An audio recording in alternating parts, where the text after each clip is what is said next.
Before the world asks anything of you, there is a quiet moment where your life is decided, not by fate, not by luck, but by how you choose to meet the morning. Stay with me until the end. The final lessons will truly change your perspective. The first truth I want to offer you is simple, but it is not small, and it may ask you to look at yourself more honestly than you're used to. The way you greet your morning is the way you value your life. Before you speak to anyone else, before you scroll, before you rush into obligations, there is a sacred exchange happening between you and yourself, and most of us don't even realize it. We wake up already apologizing to the world for existing, hitting snooze like we're negotiating for more time, grabbing our phones like our worth is waiting in someone else's inbox, letting urgency decide our mood before our feet even touch the ground. And slowly, quietly, day after day, that becomes a message we send to our own spirit: you are last on the list. I didn't always understand this. There was a time in my life when mornings felt like battles. Against time, against expectation, against a version of myself I was trying desperately to outrun.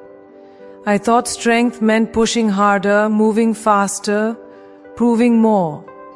But what I learned, and this changed the entire trajectory of my inner life, is that true strength begins with presence, not pressure.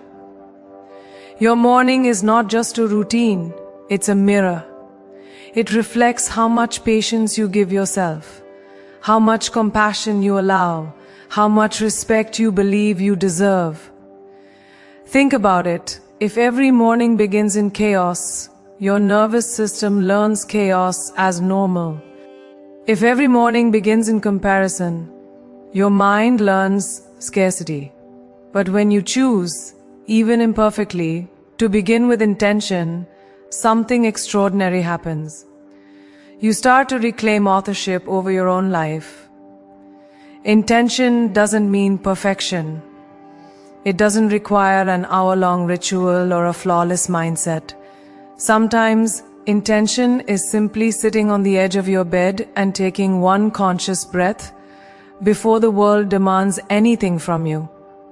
Sometimes it's choosing water before noise, stillness before stimulation, awareness before reaction.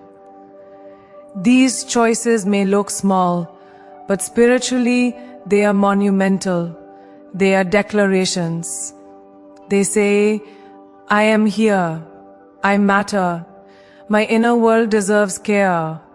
I remember the first time I consciously changed my morning. Not because life was calm, but because life was loud. Expectations were heavy, identities were shifting, and I felt stretched between who I was and who I was becoming. And instead of trying to control the outside, I decided to anchor the inside. I gave myself 5 minutes of quiet before anything else. 5 minutes to breathe, to feel gratitude without forcing positivity, to simply exist without performing. And in those 5 minutes, I felt something I hadn't felt in a long time. Grounded. That grounding followed me into conversations, into decisions, into challenges. It didn't remove difficulty, but it softened my relationship with it. And this is the deeper spiritual truth most people miss.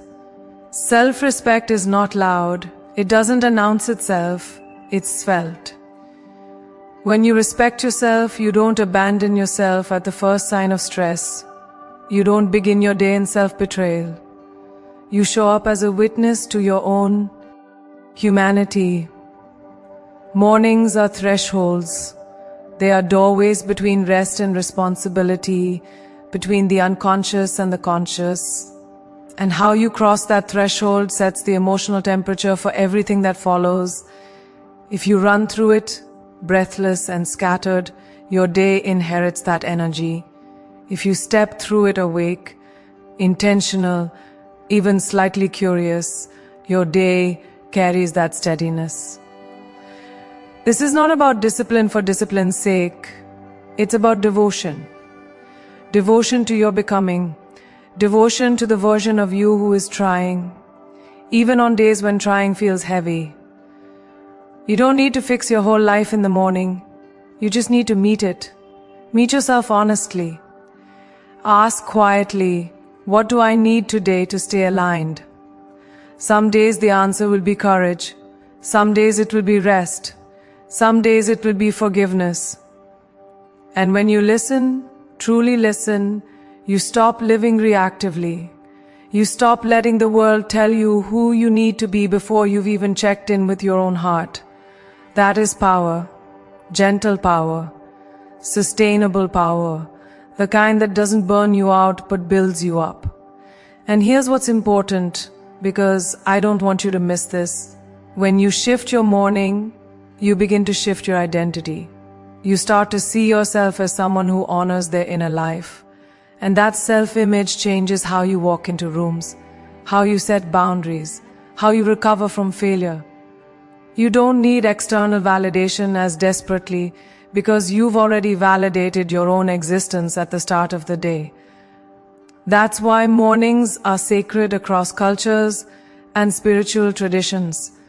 Dawn has always symbolized renewal, not because the sun rises, but because we get another chance to choose differently. And I promise you this, if you can learn to begin your mornings with respect, even when nothing else feels certain, you will slowly build an unshakable relationship with yourself. And that relationship becomes the foundation for everything else. Your confidence, your resilience, your ability to love and lead and create.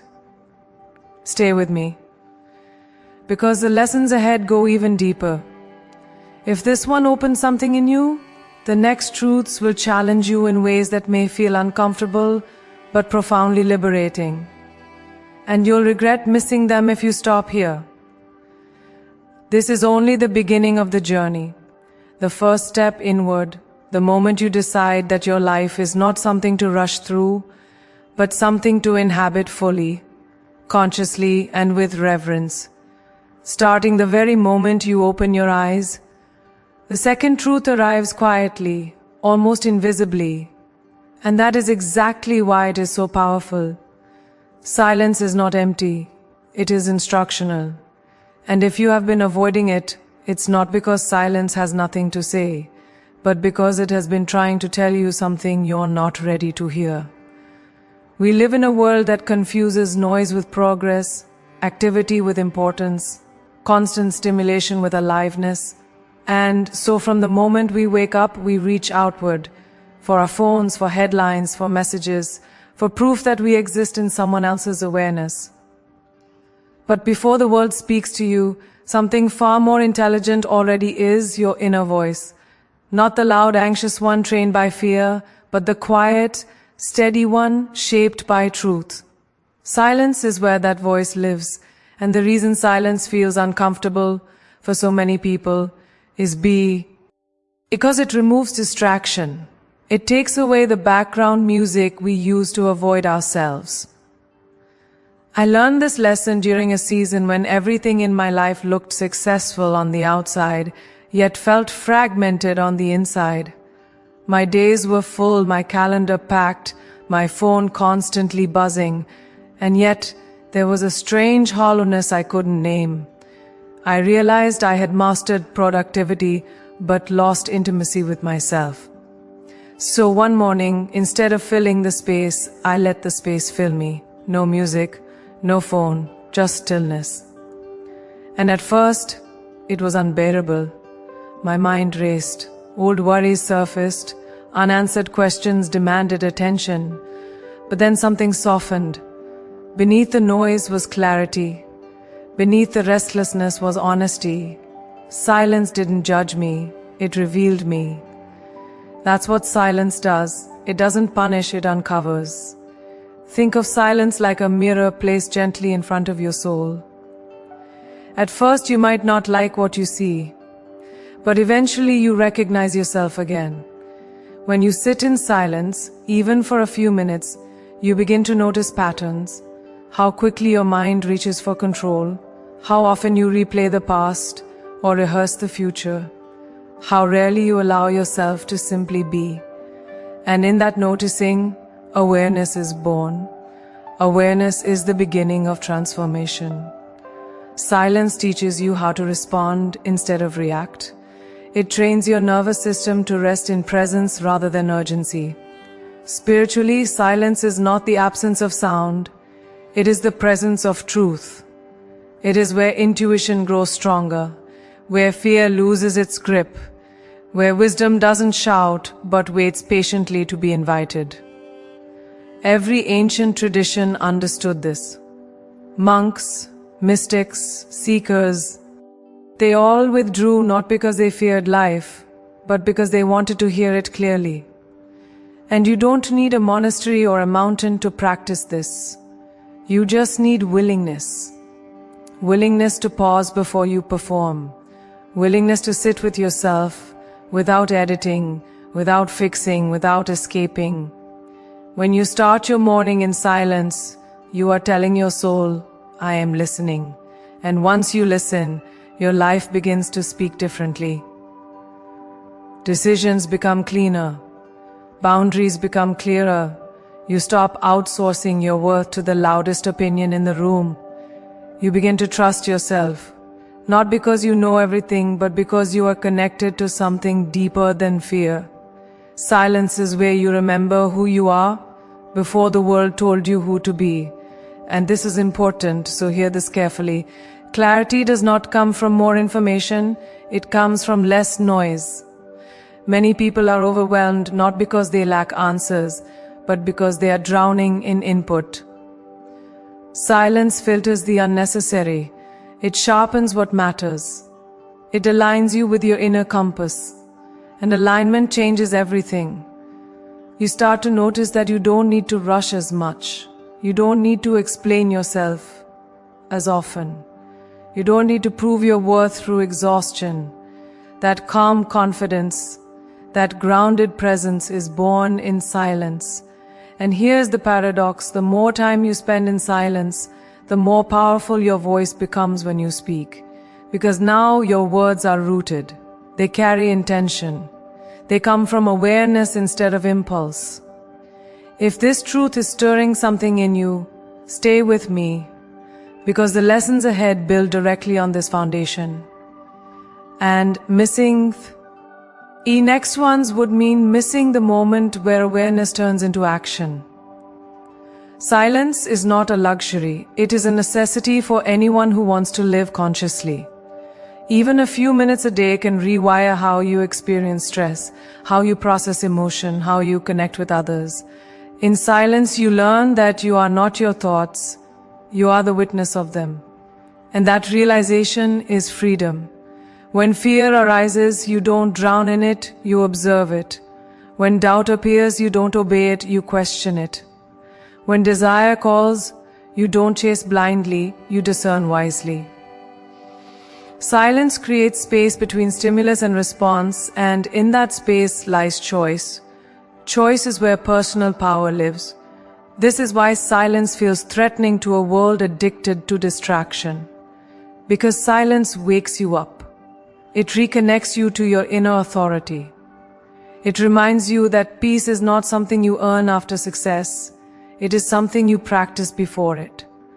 And once you experience that peace, you no longer build your life from desperation.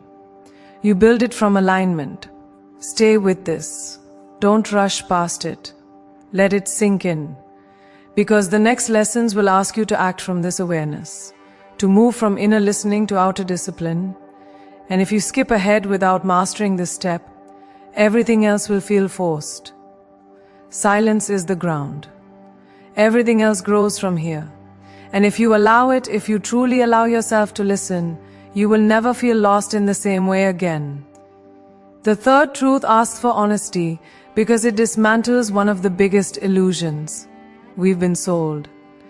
That discipline is harsh, restrictive, or somehow opposed to freedom. when in reality, discipline is one of the purest T forms of self-love you will ever practice. Discipline is not about punishment, rigidity, or forcing yourself into a life you resent. It is about devotion to the person you are becoming. Even when the person you are today feels tired, uncertain, or unmotivated. We often wait to feel inspired before we act, believing that motivation should arrive first like a blessing.